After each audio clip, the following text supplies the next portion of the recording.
성경은 예수 믿는 사람들을 가리켜서 다양하게 표현하고 있습니다. 마태복음 5장에서는 소금이다, 빛이다 말씀하지요. 너희는 세상의 소금이니 너희는 세상의 빛이라 말씀합니다. 누가복음에서는 증인이라고 말합니다. 너희는 이 모든 일의 증인이라. 요한복음에서는 하나님의 자녀라고 말을 하고요, 또 예수님의 제자라고 말을 합니다. 베드로전서에서는 너희는 택하신 족속이요 왕같은 제사장들이요 거룩한 나라다 이렇게 말씀하고 있습니다. 오늘 본문에서는 예수 믿는 사람들을 가리켜서 병사라고 말합니다. 병사, 너는 그리스도 예수의 좋은 병사로. 병사라고 하는 말은 군대 용어지요. 군사, 병사, 군대 용어입니다. 주로 로마 군인을 가리켰는데 예수님 십자가 처형 당시에 로마 병사들에게도 동일한 원어를 사용한 것을 보게 됩니다. 절대적인 복종을 요구하는 사람들이죠. 충성심을 요구하는 사람들, 특별히 부르심을 받은 군인들을 가리켜서 우리가 말합니다. 사도 바울은 예수 믿는 사람들을 병사와 같다고 말합니다. 예수 믿는 사람들은 예수님의 통치 아래에 있는 사람들이고 예수님을 위해서 살아가는 사람들이다. 예수 믿는 사람들의 신분과 소속을 말씀해주고 있는 것이죠. 이번 주부터 사순절 특별 기도회를 하게 되는데 우리가 어떠한 자세로 맞이해야 되고 또 앞으로 신앙생활할 때 어떤 자세로 우리가 예수를 믿어야 되는가 하는 것을 가르쳐주고 있습니다. 성령께서 주시는 영적인 통찰력을 통해서 저와 여러분의 영혼을 점검하고 무장하는 복된 시간이 되기를 바랍니다. 예수님의 좋은 병사는 어떤 신앙생활을 하는 사람일까요? 첫째는 고난을 받아야 한다고 말합니다. 3절에 보세요. 너는 그리스도 예수의 좋은 병사로 나와 함께 고난을 받으라. 이것은 고난을 이겨나가는 신앙생활을 말합니다. 고난을 이겨나가는 신앙생활. 함께 고난을 받으라고 하는 이 원어는 함께 불행이나 재앙을 겪는다 이런 뜻이 있어요. 함께 겪는다는 걸 얘기를 하는 거예요.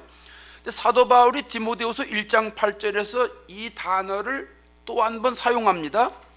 거기에 보면 너는 내가 우리 주를 증언함과 또는 주를 위하여 갇힌 자 된 나를 부끄러워하지 말고 오직 하나님의 능력을 따라 복음과 함께 고난을 받으라. 복음과 함께 고난을 받으라 말합니다. 2장에서는 나와 함께 고난을 받으라 그러고 1장에서는 복음과 함께 고난을 받으라고 말합니다. 여러분 이게 무슨 말인지 금방 이해가 되시죠? 예수 믿기 때문에 고난받으라 이런 뜻입니다. 예수 믿기 때문에 고난을 받아야 된다는 거죠. 사도 바울이 얼마나 많은 고난을 받습니까? 옥에 갇히기도 하지요, 매를 수없이 맞기도 하지요, 또 많은 위험 속에서 살아갑니다. 순간순간 살얼음판과 같은 삶을 살아가죠. 루스드라에서 전도할 때 돌에 맞아요. 죽을 뻔하잖아요. 사람들이 죽은 거도 알고 성 밖으로 내보내잖아요. 나중에 또 깨어나가지고 또 복음 증거하러 다닙니다. 로마로 압송당할 때 광풍을 만나요. 큰 광풍을 만나서 2주 동안 이제 싸우는데 해도 안 보이고 별도 안 보이고 그런 가운데 죽을 고비를 넘어갑니다. 사도 바울이 왜 이런 고난을 받아야 됩니까? 당대의 최고의 학문을 갖춘 사람이에요. 가문으로나 학식으로나 명예로나 뭐나 뒤질 것 없는 사람인데 왜 옥에 갇히고 왜 매를 맞고 왜 죽을 고비를 넘겨요? 복음 때문에, 예수님 때문에, 예수님 때문에 복음 증거하다가 고난을 받는 거예요. 사도들도 예수님 때문에 고난을 받잖아요. 예수님을 막 증거하니까 종교 지도자들이 전하지 말라고 협박을 하잖아요. 사도들이 얼마든지 안 할 수가 있어요. 왜냐하면 전도하다가 잡히면 옥에 들어갑니다. 매를 맞습니다. 갖은 핍박을 받습니다. 그런데 사도들은 멈추지를 않아요. 계속해서 복음을 증거합니다. 사도행전 5장 41절에 가면 사도들은 그 이름을 위하여, 그 이름은 예수님의 이름입니다. 예수님의 이름을 위해서 능욕받는 일을 합당한 자로 여김을 기뻐했다 그랬어요. 여러분 능욕이 무슨 말이에요? 이게 옛날 말이에요. 능욕은 이건 무슨 그 연속극 중에 뭐죠? 옛날 연속극들 뭐라 그러죠? 사극. 사극에나 나오는 얘기예요. 능욕이라는 말은, 그 능욕이 뭐예요? 남을 업신여겨서 욕보이는 거예요. 그러니까 사도들이 능욕을 받은 거예요. 예수 믿는 것 때문에 매를 맞게 된 거죠. 그래서 그것 때문에 기뻐하는 거예요. 예수 믿기 때문에, 예수님 때문에 옥에 갇히게 된 거를 기뻐하는 거고, 예수님 때문에 욕먹게 된 거를 기뻐했다는 거예요.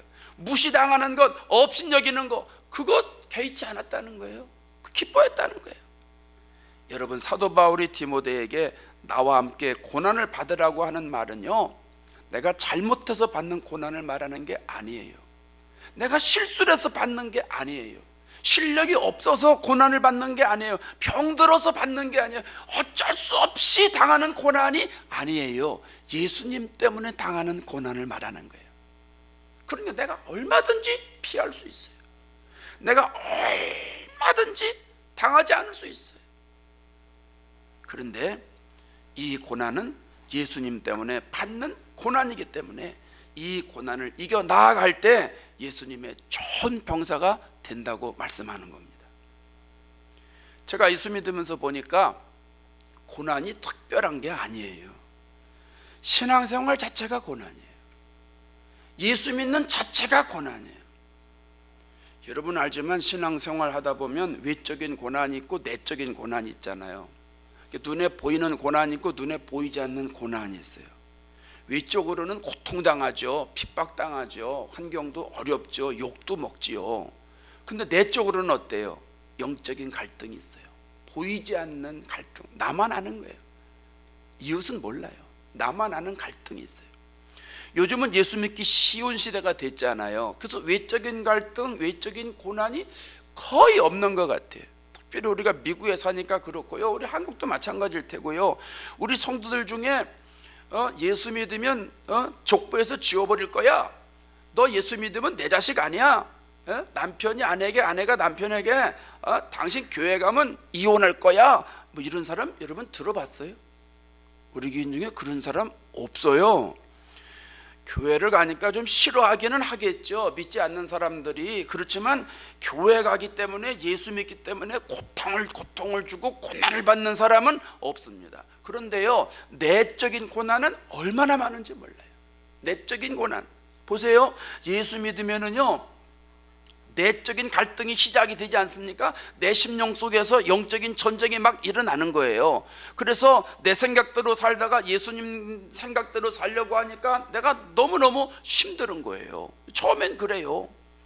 예수 믿기 전에는요, 내가 가고 싶은 데를 가도 누가 뭐라고 그러질 않는데, 예수 믿은 다음에 어디 가려고 그러면요, 내 안에서 누가 시비를 걸어요. 거기 왜 가냐는 거예요. 그거 가지 말라는 거예요.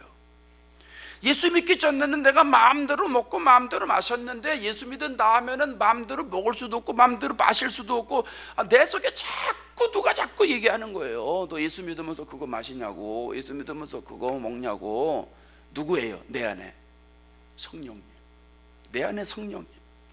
예수 믿으면 내 안에 엄청나게 많은 고난이 파도처럼 밀려오고요, 어떨 때는 쓰나미처럼 나에게 다가오는 걸 경험하게 돼요.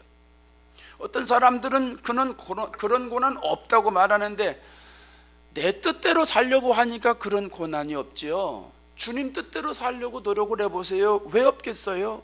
예수 믿으면 세상의 논리와 예수님 정신이 다 배치가 되잖아요. 그래서 내 심령 속에서 갈등이 막 일어나가지고 고난이 수반되는 거예요. 어떤 사람들은 예수 믿으면 잘 된다고 말합니다.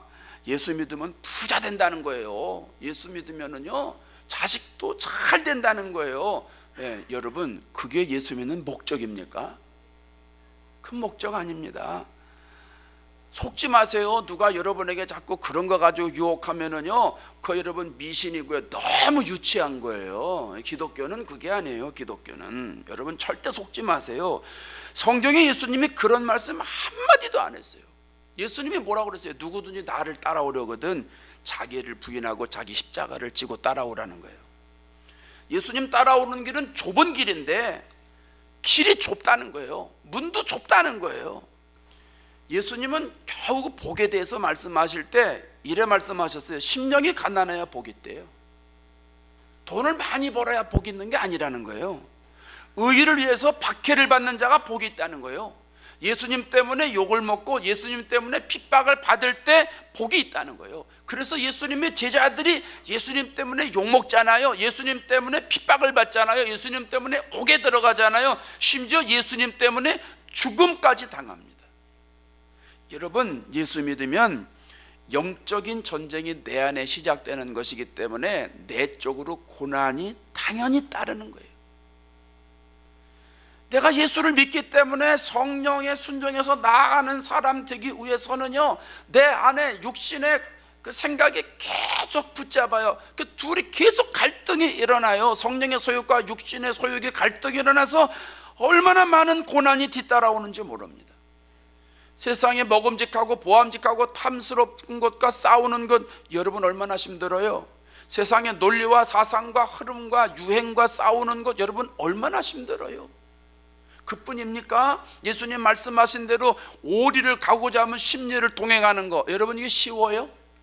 쉽지 않아요. 오른뺨을 딱 대면 왼뺨까지 갖다 대라는 거예요. 겉옷을 달라고 그러면 속옷까지 주라는 거예요. 손해를 끼치는 사람에게는 이익을 만들어서 주라는 거예요.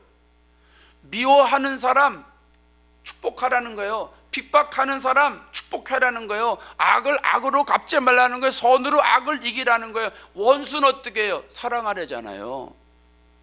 여러분, 이게 얼마나 힘들어요. 힘들어요, 안 힘들어요? 힘들어요. 무지 힘든 거예요. 내가 이렇게 살지 못하는 것 때문에 안타깝고 성령은 그렇게 살려고 그러고 내 속에서 계속 끊임없이 싸우고 있잖아요. 이게 고난이, 이게 내적 고난이라는 거예요. 예수 믿기 때문에 생기는 고난입니다. 놀라운 사실은 예수님이 함께 하시면 이 고난을 이겨나갈 수 있다는 거예요. 마태복음 28장 20절에 내가 세상 끝날까지 항상 너희와 함께 있으리라 약속하셨어요. 예수님이 어떤 분이에요? 하늘과 땅의 모든 권세를 가지고 계신 분이에요. 죽음을 이기시고 부활하셔서 승리하신 분이에요. 그분이 우리와 함께 하신다는 거예요. 그래서 우리가 예수님이 우리와 함께 하시면 우리가 아무리 많은 고난을 받는다 할지라도 모든 고난에서 예수님이 승리하도록 도와주시는 겁니다. 오늘 예배드리는 저와 여러분, 예수님 믿기 때문에 내적으로 고난을 당하지만 예수님이 또 우리와 함께 하시기 때문에 고난을 이길 수 있어요. 그래서 여러분 두려워할 필요가 없어요. 예수님이 주시는 생각대로 움직이기만 하면 내 안에서 영적인 갈등과 고난을 다 이기게 됩니다. 예수 믿기 때문에 당하는 영적인 고난이지만 예수님을 모실 때 승리하게 됩니다. 이 영적인 비밀을 소유해서 예수님의 좋은 병사가 되는 축복을 누리시기를 바랍니다. 두 번째로는 예수님의 좋은 병사는 자기 생활에 얽매이지 않는다고 그랬습니다. 3절에 보세요. 병사로 복무하는 자는 자기 생활에 얽매이는 자가 하나도 없나니. 이건 사생활에 얽매이지 않는 신앙생활을 말합니다. 사생활, 개인 생활에 얽매이지 않는 신앙생활. 군대 다녀온 분들 다 아실 겁니다. 우리 찬우 형제도 제대하고 왔으니까 금방 알 거예요. 나라 부름을 받고 입대하는 순간 사적인 신분이 아니죠. 이젠 공적인 신분이. 내게 속해 있는 가정과 사회에서 벗어나서 이제는 새로운 공동체에 내가 속하게 됩니다. 그래서 내 사적인 옷도요 다 벗어버리고 속옷까지 양말까지 다 벗어버리고 정부에서 주는 옷을, 정부에서 주는 모자를, 정부에서 주는 구두를 다 신습니다. 이제는 명령과 허락에 의해서 움직입니다. 잠도 마음대로 못 자요. 음식도 규정대로 먹게 돼요. 상황이 발생했어요. 나가라, 싸워라. 그럼 나가야 돼요. 싸워야 돼요. 이게 군인이에요. 군인은 개인적인 활동을 할 수 없다는 거예요. 자기의 계획에 의해서 마음대로 할 수 없다는 거예요. 자기의 유익과 이익을 위해서 살아가는 사람이 아니라는 거예요. 이유는 단 하나, 군인이기 때문에, 군병이기 때문에. 예수 그리스도의 병사가 이와 같다는 거예요. 우리는 예수님의 자녀이기 때문에, 예수 그리스도의 군사이기 때문에 개인 생활에 얽매이는 사람이 아니라는 거예요. 사적인 생활에 얽매 있는 사람이 아니라 예수님의 공적인 생활에 얽매 있는 사람이 된다는 거예요. 사사기 7장에 가면 기드온 얘기가 나오잖아요. 이스라엘 백성이 미디안 백성들과 싸울 때예요. 미디안 백성들이 얼마나 많이 쳐들어왔는지 메뚜기 떼처럼 들어왔어요. 그래서 이제 이스라엘이 그 사람들과 싸우려고 이제 기드온을 동원해서 하나님이 얘기하시는데, 싸울 사람 모여라 그랬더니 32,000명이 모여들었어요. 하나님이 너무 많다는 거예요. 이 중에서 두려워 떠는 사람 다 집으로 돌려보내라는 거예요. 내가 이 전쟁에 나가서 죽으면 우리 집은 어떻게 해? 내가 전쟁에 나가서 이거 죽으면 그럼 우리 자식들은 어떻게 되는 거야? 이 가정생활에 얽매 있는 사람 다 돌려보내라는 거예요. 그래서 22,000명이 집으로 갔어요. 이제 얼마 남았습니까? 10,000명 남았습니다. 하나님이 기드온에게 또 얘기하시는 거예요. 물가에 데려가서 시험 한번 해보라는 거예요. 장정들이 지금 산꼭대기에 모였거든요. 젊은 사람들이 산꼭대기에 모였어요. 그래서 그냥 물가로 내려가서 이제 물을 마시기 시작을 합니다. 어떤 사람은요, 무릎을 팍 꿇고 어깨를 팍 쳐박고 말이죠, 고개를 그냥 막 이 물을 말이죠, 막 버떡버떡버떡 막 마십니다. 어떤 사람은요, 손을 가지고 물에다 떠가지고 이렇게 해서 바깥에 한번 쳐다보고 핥아서 먹습니다. 하나님이 뭐라고 그러세요? 무릎 꿇고 물 먹는 사람 집으로 다 보내라는 거예요. 개처럼 혀로 물을 핥는 사람 남겨두라는 거예요. 물을 마시는데 얽매 있는 사람, 지금 전쟁에 나갈 사람이에요. 지금 물 마시다가 누가 와서 어떻게 공격할지 어떻게 알아요? 그 전쟁 중에 나갈 군인이 물 마시는 거에 얽매여서 그저 거기만 쏟는 사람, 개인 생활에 얽매 있는 사람 필요 없다는 거예요. 다 돌려보내는 거예요. 그래서 9,700명이 갔어요. 얼마 남았습니까? 300명 남았습니다. 하나님은 개인의 생활에 얽매이지 않은 300명을 가지고 메뚜기처럼 많은 미디안 백성들을 이기고 승리하게 만들어 주셨어요. 여러분, 우리가 신앙생활하다 보면 얽매일 때가 많아요. 생활에 얽매이고요, 인정에 얽매이고요, 감정에 얽매이고요, 기분에 얽매이고요, 관계에 얽매이고요, 돈에 얽매일 때가 있어요. 인본주의에 얽매일 때가 있고요, 이기주의에 얽매일 때가 있고요, 환경에 얽매일 때가 있고요, 자기 이익에 얽매일 때가 얼마나 많은지 몰라요. 성도는 어떤 것에도 얽매이지 않아야 된다는 거예요. 얽매이면, 사적인 것에 얽매이면 좋은 병사가 되지 못해요. 그래서 환경에도 얽매이지 말라는 거죠. 고난에도 얽매이지 말라는 거예요. 가난에도 얽매이지 말라는 거예요. 부유에도 얽매이지 말라는 거예요. 질병에도 얽매이지 말고, 자식에게도 얽매이지 말고, 생활에도 얽매이지 말라는 거예요. 그 세상에 어떤 것에도 얽매이지 않을 때 예수 그리스도의 좋은 병사가 되는 줄로 믿습니다. 제가 신학대학을 가니까 옛날 일이요, 선배들이 저희들을 불러놓고 목회하면서 중요한 걸 가르쳐 주겠다는 거예요. 자기도 목회 안 했으면서 목회한 것처럼 우리들에게 가르쳐 주겠다는 거예요. 자기들도 선배들에게 이제 배운 대로 이제 하는 거예요. 뭔가 그랬더니, 목자가 목회를 할 때 조심해야 될 게 3가지가 있다는 거예요. 그 중에 하나가 뭐냐 하면 돈이라는 거예요. 돈. 첫째는 돈, 둘째는 여자, 셋째는 명예, 뭐 이렇게 얘기를 하더라고요. 첫째가 돈이래요. 내가 그때 철이 없어가지고, 목사가 무슨 돈을 조심해, 조심을 돈이라도 있으면 좋겠다, 이 생각을 내가 했어요. 근데 목회를 하면서 보니까요, 정말 돈 조심해야 되겠더라고.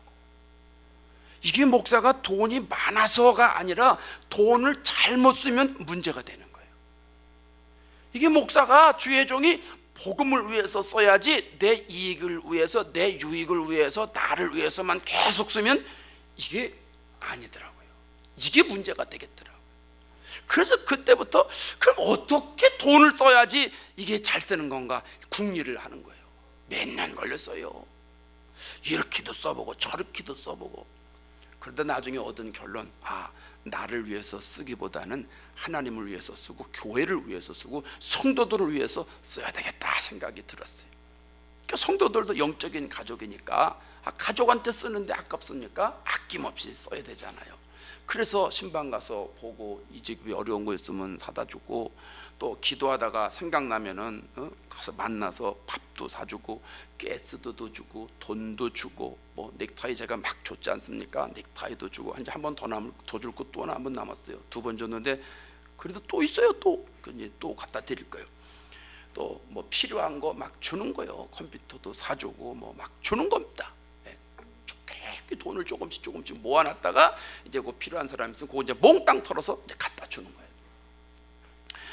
어려운 교회 목사님들, 우리 지방의 어려운 교회 목사님들도 이렇게 또 갖다 주고, 또 우리 원로 목사님들, 우리 지방의 원로 목사님 몇 분 계신데 교육제 때마다 오시는 목사님들 만나면 갖다 이렇게 봉투를 이렇게 드리고, 용돈 쓰시라고. 원로 목사님들이 무슨 돈 있습니까? 그냥 막 드리는 거예요. 제가 집회를 자주는 안 갑니다만은 집회를 가서 보면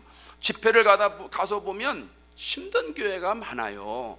아니, 저 같은 사람을 무슨 뭐 1000명 2000명 모이는 교회에서 오라고 그러겠습니까? 그냥 우리 교회보다 좀 못한 교회에서 오라는 거예요. 그래서 제가 가보면은요, 아이고 힘들어요, 어려워요. 그래도 부흥회라고 성도들이 그냥 열심히 헌금해가지고 이렇게 내고 말이죠. 그걸 또 강사비라고 주어요. 어떻게 받아와요? 그거를 주니까 받기는 받아요.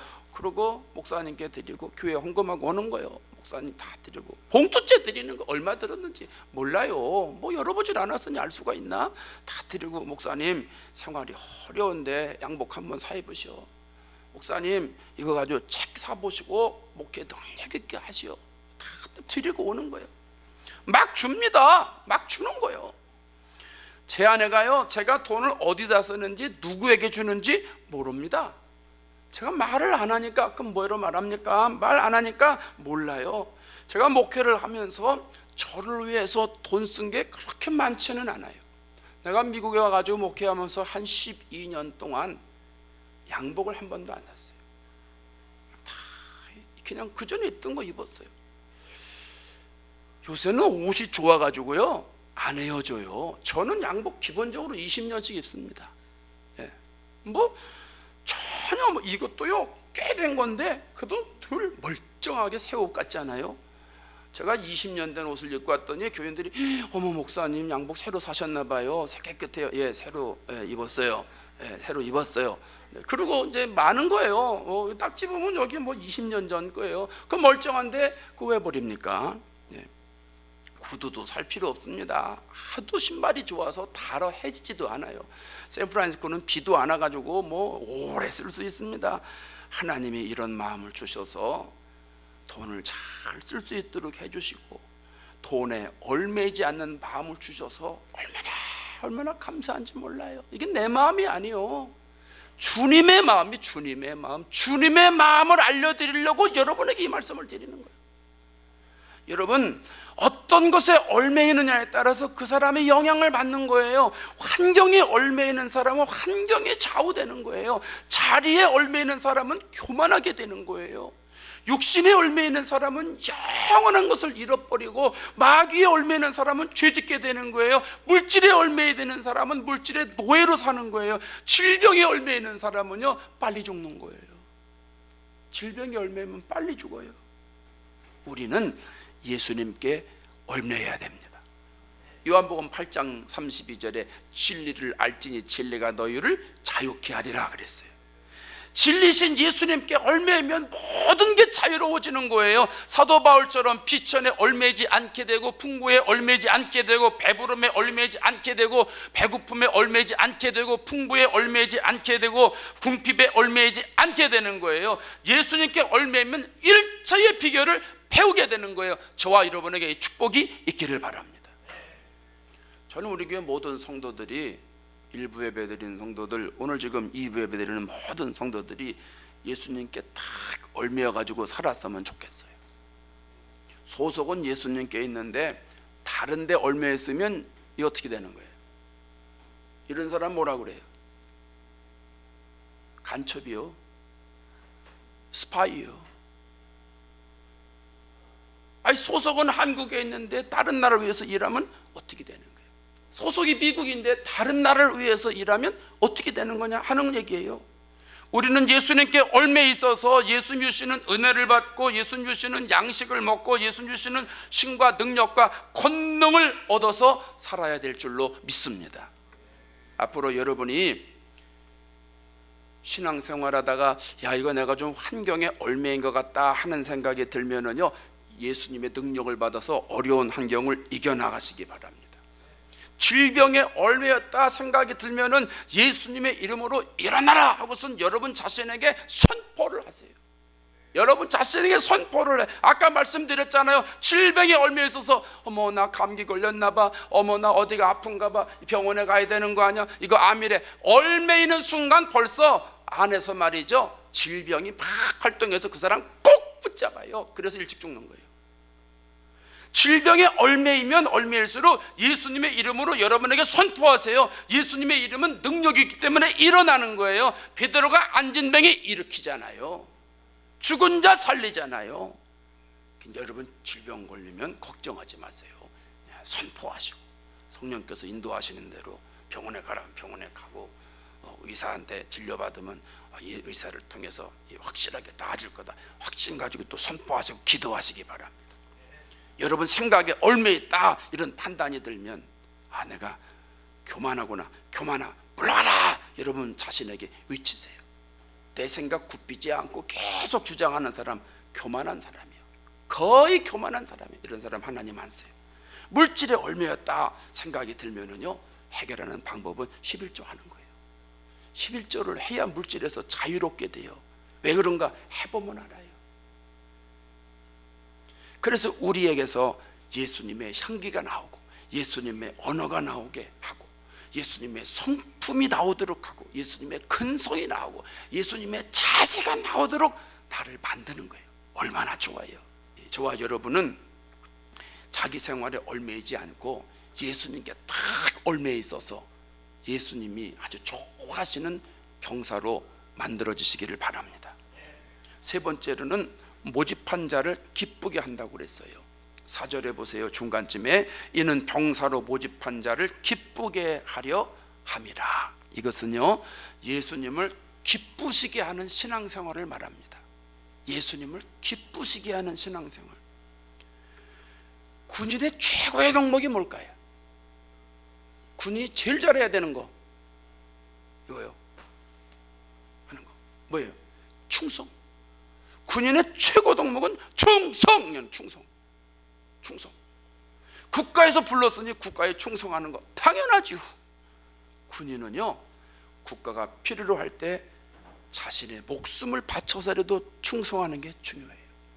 그래서 군인은 부름을, 자기를 불렀던 국가를 기쁘게 해야 돼요. 오늘 이 얘기예요. 바울은 예수 믿는 사람들도 주님이 불렀으니, 주님이 모집했으니 주님께 충성하면서 주님을 기쁘시게 해야 된다는 거예요. 주님이 여러분 우리를 부르셔서 우리에게 영원한 생명을 주셨잖아요. 예수님의 정신을 주셨잖아요.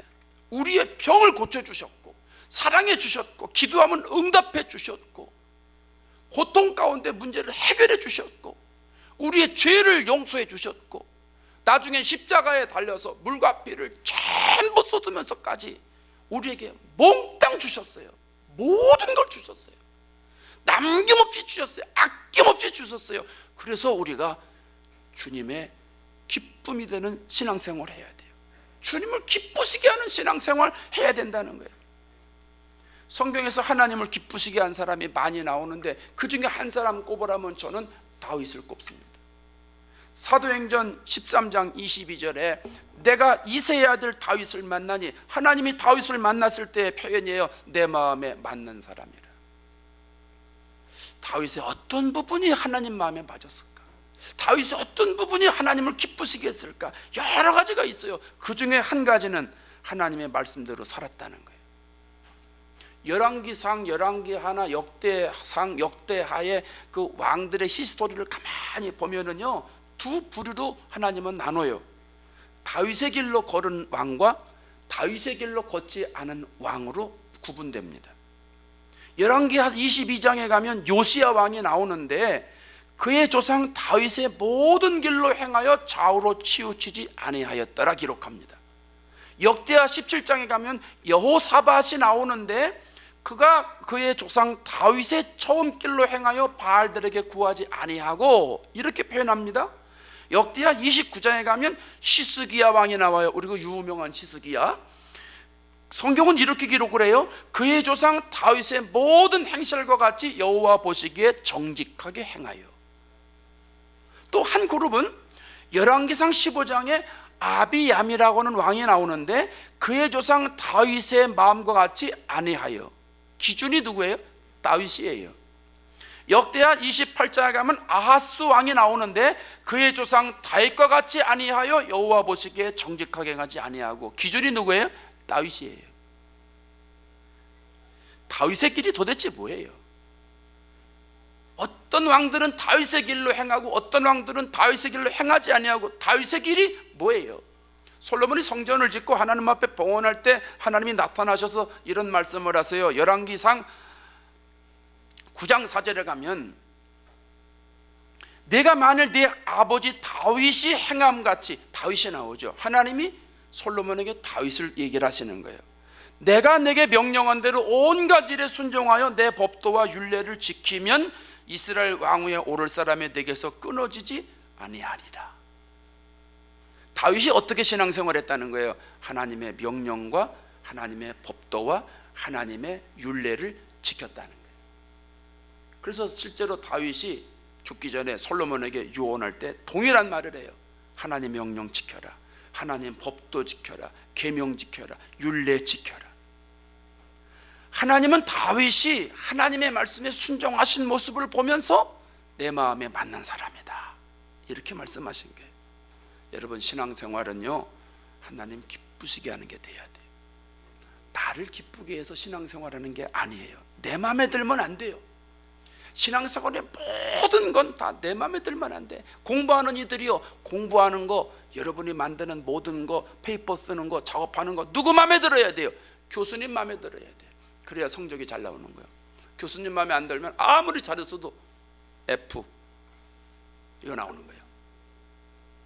예수 믿는 사람은 하나님이 좋아하시도록 해야 돼. 하나님을 기쁘시게 해야 돼. 하나님의 마음에 들게 해야 돼. 기도하는 것도 하나님 기쁘시게 해야 되고, 찬송하는 것도 하나님 기쁘시게 해야 되고, 사랑하는 것도 하나님 마음에 들어야 되고, 충성하는 것도 하나님 마음에 들어야 되고, 설교하는 것도 하나님을 기쁘시게 해야 돼. 우리의 삶의 모든 목표는 하나님을 기쁘시게 하는 것이 되어야 합니다. 고린도후서 5장 9절에 바울이 주를 기쁘시게 하는 자가 되기를 힘쓰라 그랬어요.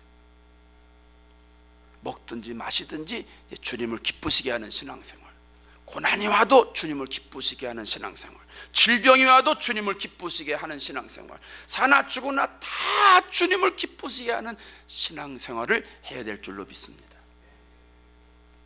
한 3분 설교 더 해도 되죠? 네? 조금 길어요 오늘 설교가. 3분 3분만 딱 더 할게요. 베토벤 아세요? 모르는 사람 없죠? 다 알아요. 음악의 성인이라고 불러요. 유명한 베토벤이에요.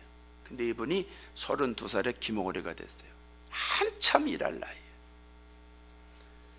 너무 답답하니까 죽으려고 유언을 썼어요. 유서가 이렇습니다. 나는 지난 6년 동안 나아질 것이라는 희망 속에 살았습니다. 하루하루 절망의 연속이었습니다. 그러나 나는 기모거리가 되고 말았습니다. 얼마나 답답하겠어요. 나아질 거야, 나아질 거. 근데 다시 기모거리가 됐어요. 나는 잠시 후면 삶을 마감하게 될 것입니다. 죽는 것만 남았어요. 유서를 다 쓰고 보니까 억울한 생각이 드는 거예요. 내가 이렇게 죽으면 뭔가. 그래서 하나님께 기도했어요. 하나님, 단 하루만이라도 기쁨을 만끽할 수 있게 해주시는데 내가 작곡한 음악을 들어서 내가 기쁘게 해주세요. 내가 작곡한 음악 좀 듣게 해달라는 얘기예요. 그렇게 기도를 했는데요, 마음에 와닿지가 않는 거예요. 그러면서 이런 생각이 또 드는 거예요. 하나님이 나를 보내실 때는 하나님 뜻이 계실 텐데 그걸 모르고 이거 내가 이대로 죽으면 억울하겠다 하는 생각이 들어서 기도를 또 바꿨어요. 하나님, 내가 어떻게 되든지 하나님을 기쁘시게 하는 일을 할 수 있게 해주세요. 그로부터 24년 동안 상상하지 못하는 어마어마한 곡을 만들기 시작합니다. 사람들이 베토벤의 음악을 듣고요, 환호합니다. 박수를 칩니다. 환희의 송가라고 하는 곡을 작곡하고 연주했을 때 사람들이 너무 황홀해가지고 너무 감동을 받아가지고 다 같이 일어나서 기립박수를 다 칩니다. 근데 베토벤이 귀가 멀어서 음악도 못 듣고 박수 소리도 못 듣습니다. 그런데 마음속에서 내가 하나님을 기쁘시게 했구나, 하나님을 기쁘시게 했구나, 이런 자부심으로 충만했다는 거예요. 사랑하는 여러분, 하나님은 우리들에게 예수 그리스도의 좋은 병사가 되라고 말씀을 합니다.